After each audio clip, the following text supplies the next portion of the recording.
Hey guys, it's Maxie here and welcome to the latest edition of the Young Team. Our trek to try and win the Champions League with Motherwell. We're getting there, slowly but surely. Since you last joined us, well, honestly, a lot has happened. As you can see, we're in February, so we'll probably get like 9 matches to round up, plus the full of the transfer window. And as you can see, I've actually made it out of the 4th round of the Scottish Cup and into the 5th round. Oh my god, finally. Just shows you, give me an opponent that isn't a lower league, and we actually managed to be clinical and defeat them. So that was class, that's good. So we'll start off straight away with the transfers. There was a few bits of business that we done. We were so close. We had agreed a £6 million deal with the release clause of Mitch Clark. Unfortunately, he rejected the contract. Could have shed a little tear there because we didn't manage to get that £6 million in. So meant our transfer business was really low. Joe Mason on a free transfer, as I say, he is declining a good bit, but I just wanted his versatility. He's slipped a disc, so he's going to be out for the foreseeable, so that's maybe a bit of a rational purchase for myself. Anthony Ralston in, 33.5 grand from Hearts, hasn't progressed as much as he probably would like.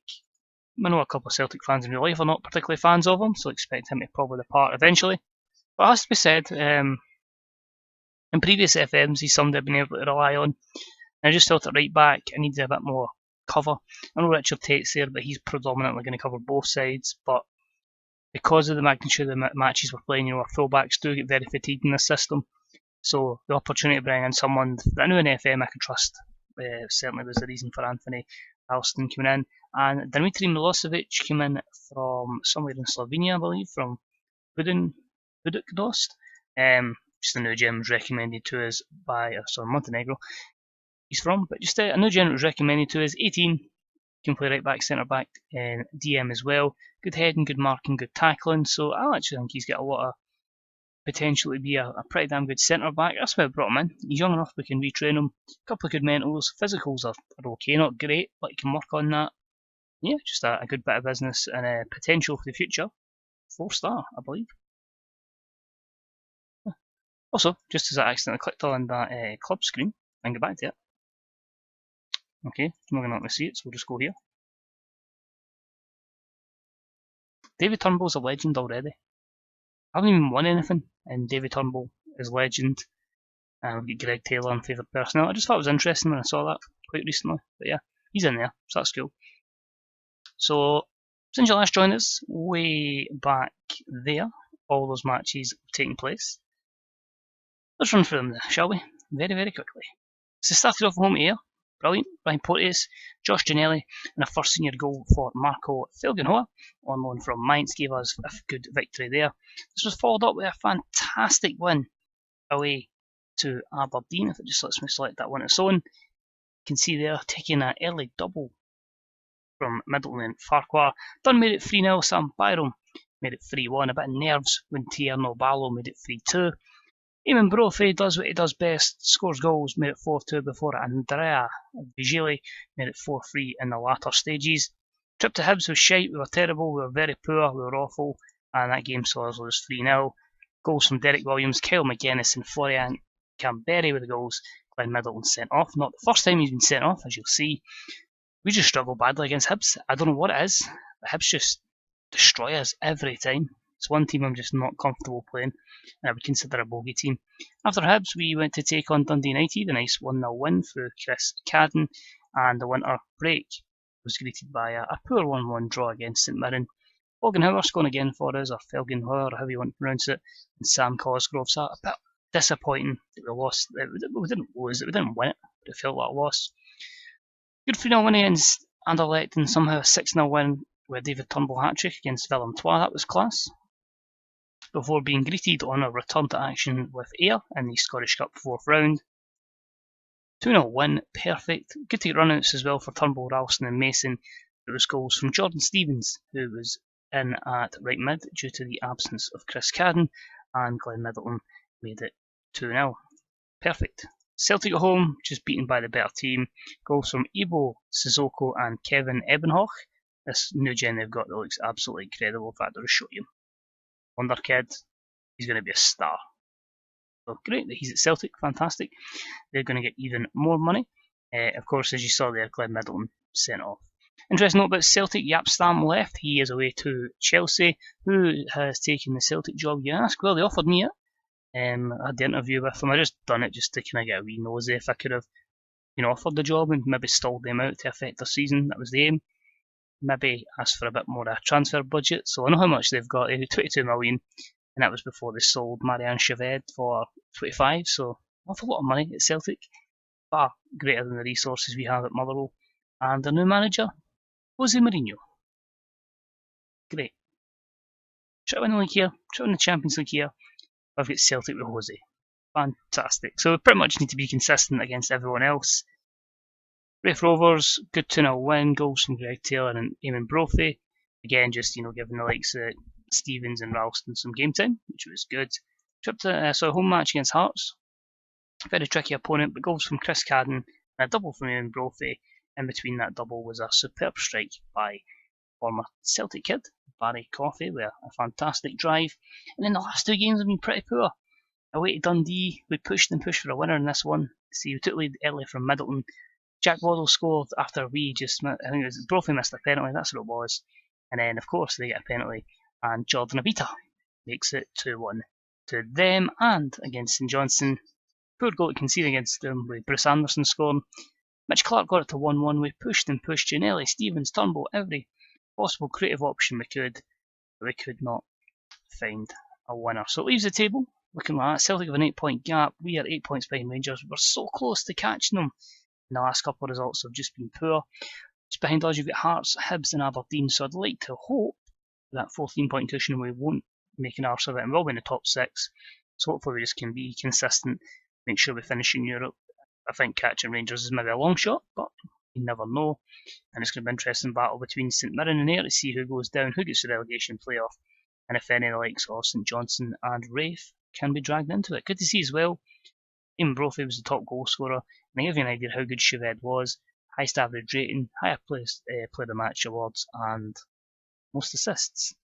So he was pretty damn good there. And if I just click on Aberdeen, I don't think there's too many transfers that have happened around the league. So not any massive ones. They brought in David Stevenson, a new gen, Ben Cameron, and Habib Oyafaza, whoever that is. Well, saying that, they did get a deal of 6.75 million up to 8.25 for Sam Hughes. Good bit of business. Free transfer from Leicester. And yeah, they've managed to sell him for that to West Brom. So good business there. That'll certainly help them in the future. That's not ideal for us. Rashawn Williams goes to Wigan. If we look at Celtic, as I said, Ayr, again, Ayers in the league. The only signing was Morgan Archibald on a free, so their resources are very, very low. Losing Cameron Humphreys to Morton. As I said, Celtic lost Chaved, you'll see there on deadline day. And also lost Rasmus Nielsen Christensen, also to Monaco. So just with those two transfers, Celtic have brought in £50 million worth of players up front and a wee bit more of the add-ons. They managed to make two recruits, Edson Alvarez from Monterrey in Mexico, so the Mexican centre half is in at Celtic, and Yuri Manders, a new gen to play in the right, pretty much a like-for-like replacement for Chaved. Very pacey. It's very worrying. Dundee just brought in the likes of David De Gila and James Allen with no outs. Dundee United with no business at all. Hearts, no business at all in terms of ins, outs. Obviously, the few sales we've already mentioned, so not a lot to cover there. Hibs, Danny Herd from Cooney the South was only one. They sold Kerim Marbati to Hammarby and Byron Morris, or Brian, however you would pronounce that, to Ipswich. And then, yeah, back to us. So, yeah, Celtic the ones making moves. Totally forgetting there's other teams in the league. Urco is the only signing for Raith Rovers. It's a young Spanish new gen. No real outs. What business have Rangers done? And that's why, because they've done absolutely none. Just the departure of Scott Arfield to FC Dallas. And no wins for Rangers. So, interestingly, only spent 68 grand. They need in the Champions League so they can spend that money. Liam Smith, Daniel Klein and John Duncan are the only ones in for St Johnstone and St Mirren. Just Miroslav Minic from Budućnost as well. So another one that's came from Montenegro. Interesting to see. He's already at 1 goal and 2. So interesting to see how he compares to his compatriot who's signed with us. Well, one change, Milosevic will jump out and that will be a replacement for Ralston. Greg Taylor misses out because of fatigue, but yeah, pretty much it's a strong lineup. Pop, Tate, Broughton, Porteous and Clark. Ben Bale set, he's been fantastic in that role. Cadden in the right, Middleton on the left with Campbell and Farquhar in the middle, and Eamon Brophy in the middle. 19 goals in 35 in all competition. I suppose you can't really, deny the great work from Middleton, but you can see in our team, pretty much all the goals come from Brophy, Cadden, and Middleton. So here we go, Dundee, another Premier League club in the Scottish Cup. Could we actually make a run at it this year? Because we're playing Premier League sides. It remains to be seen. But yeah, hopefully we can have a good match here. And because it is a live play, I'm glad to see the next video will actually be the next match, because it's that massive match against Schalke. So yeah, you go from 9 matches in a row to, well, we're back straight away with what could potentially be a hiding, but something I'm quite excited to see how the boys can go, because we're still going to attack them. We don't do defending at this football club. But yeah, hopefully, as I say, we can get the foot in the game quickly, a lot of possession of the ball, try and create some shots, put them under pressure, don't concede free kicks, try and get the counter here. And of course, Jordan Abita just decides to score a worldie after being assisted for Jordan McGee. We pressed there was 3 bodies at him, but as I say in this FM, for some reason, it's always worldies. Then here's Middleton, loses it to 0. Back with Porteous, Broughton. Well, that's poor. We're actually in a wee bad run of form here, and I don't know if it's maybe needing to tweak the. Let's not even talk about that. As Waddle's shot hits the post and comes back off the keeper, we have pretty much threw this away already in the cup. So there you go, another cup run. It's not going to happen. Yeah, it all seems like the screamers are just own goals. It's never just like decent goal. It's a bit frustrating. We'll see if we can get back at it. Here's Kembe, Farquhar, Campbell, Clark, and Eamon Brophy gives us one back. Good assist there from Glenn Middleton, so it gives a wee glimmer of hope. Campbell now, Clark's free. Oh, we just need that to fall to him. But I think as well is we've not many players over 30. Richard Tate maybe, and that's about it. So we're still a bit I wouldn't say inexperienced. A lot of guys have played 100 odd games for us, but there's a lot of youngsters in the team as well. Kayembe and Farquhar, they're probably 19 and 20. The 2 defenders I think are 22 and 25, so there's still a lot of growing up to do, but hopefully that will come over time. But unfortunately, Benny gets down the left hand side, and of course Walker gets across Max Broughton and puts in the back of the net. Really interesting, the 2 strikers they have are just exceptional regens. They've been really lucky with their players. Like, honestly, both of them could net them some amount of money, and that is of course Jack Waddle and Harry Walker. But we've had them, but Scott Thompson's never been ready, and I just feel like Brophy up front on his own has been a winning formula. But there is going to be a time where it is going to be new gens that we're using, and I would prefer them to be ones within the Motherwell system. So I'm going to go a bit braver here. We are going to ditch the infamous, well, one inverted wing back, so I'd rather keep him as an inverted because he has all right foot. We'll see what we can do. We can hope they wake up, but I'm not overly optimistic. I hate changing for the style of play that we play. I mean, that's the club's identity. And half the time we tweak everything and change it, it never works anyway. That's a penalty. Foul by Waddle and Max Broughton. Even Brophy's missed a couple. Can he get us back in this with this one? And he's missed another. I think we're going to have to reassign a penalty taker. Turnbull is the penalty taker, but as I say, Campbell and Farquhar have just been the perfect partnership in the middle. Now, in saying that, it's not been a great performance from Alan Campbell. So I'm actually going to bring on Jordan Stevens. Now we'll see Chris Cadden come in and play in the middle. Final change you'll likely see, I believe we'll take off probably Broughton, and I'm going to try and put Turnbull in. But we'll maybe do that about 70 minutes. Seeing that Cadden's not playing fantastic. Let's see if we can tweak it. Get rid of the half back, play the back 3. Play use 2 further forward. Let's play Stevens there.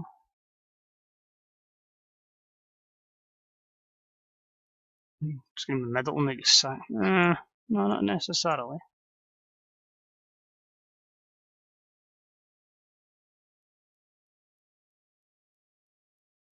We'll try them as inside forwards here. The reason I'm going to go inside forwards because Ralph's not be occupying that. In fact, ideally, that's what I'd want. Except the other way, but you be a winger. Because the game is like playing as we go on here. You be an inside forward, that's fine, and we'll just take off Cad and just go with playmakers. Just basically get the ball to these guys. See what we can do. We've no point having a ball winning midfielder.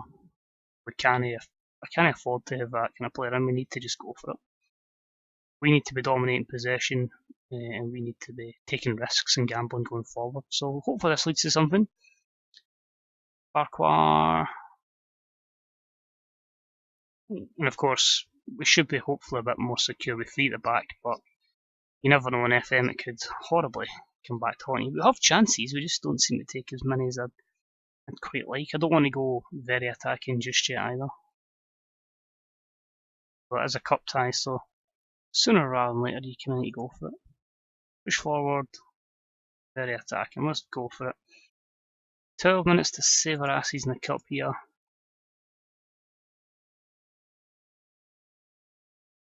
I hate this, you kind of keep doing regular shouts. Surely you'll be able to continually do that, but apparently not. Here's Deslandes, back to Simon Moore, McGee, Moore, Ralston, Davy Turnbull, Stevens cuts inside, but he's taken out. Farquhar, Middleton. It's a shame it fell for him on his right rather than his favoured left foot. So it is going to be another disappointment. What is it with us in the cups? We're absolutely shocking, in them. But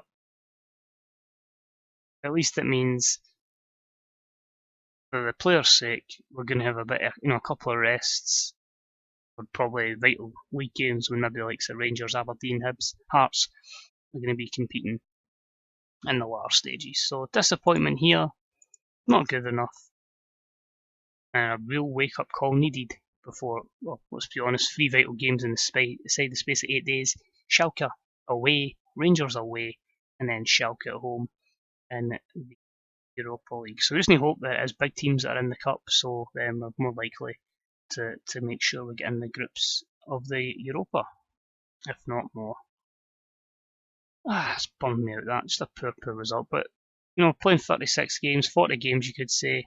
The Pop's played every game, so 40 games we've played, and we're only in February. All that to go, plus another 5, plus potentially any more Europa games, although I do doubt that, given the difference in quality. So thanks for watching. I hope you are enjoying the series. Hopefully, we can be a bit more competitive in our next game. Just against Schalke, no big deal. This is much appreciated. I say, when you're at a club like Motherwell, it's not going to just happen overnight. You do need a bit of luck, and if we can somehow luck through against Schalke, boost our reputation, boost the financial coffers, then we'll always have a chance. But thanks again. Take it easy. Any comments on the series? How you think it's going so far? If you've ever went Motherwell, how long did it take you to win the league, or another SPFL side, Scottish Premiership side that isn't Rangers or Celtic, because that's too damn easy. But yeah, let us know. Let me know your thoughts for FM20. Should be some announcements made by the time this goes live. See you then. Bye bye.